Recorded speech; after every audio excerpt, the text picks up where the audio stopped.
Salut, c'est Trado, voilà la vidéo de mise à jour pour Indice Parisien. La séance finit sur une note plutôt flatteuse, avec une augmentation de 0,52%. Pourtant, à bien y regarder, on a frisé la correctionnelle.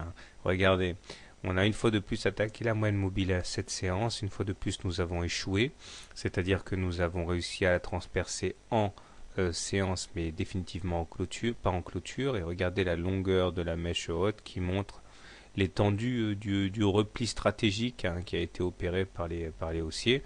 Et nous avons nous avons dû notre salut une fois de plus qu'à l'approche du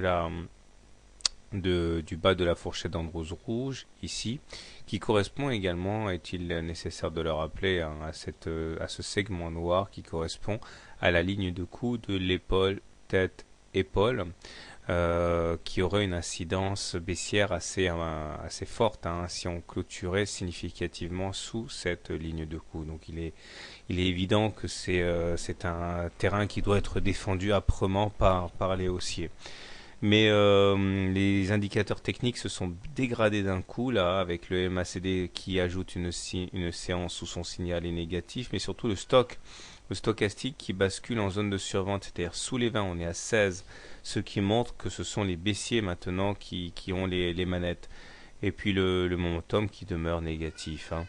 Donc si à cela on ajoute le fait que nous soyons sous une moyenne mobile à 20 séances qui est baissière, que l'on ne se fasse pas d'illusions, la tendance est baissière. Et chaque séance passée sous cette M7 et sous cette M20 rend la tâche de plus en plus difficile pour les haussiers, puisque la pente a tendance à se durcir chaque fois que l'on passe une séance sous cette M7 et sous cette M20.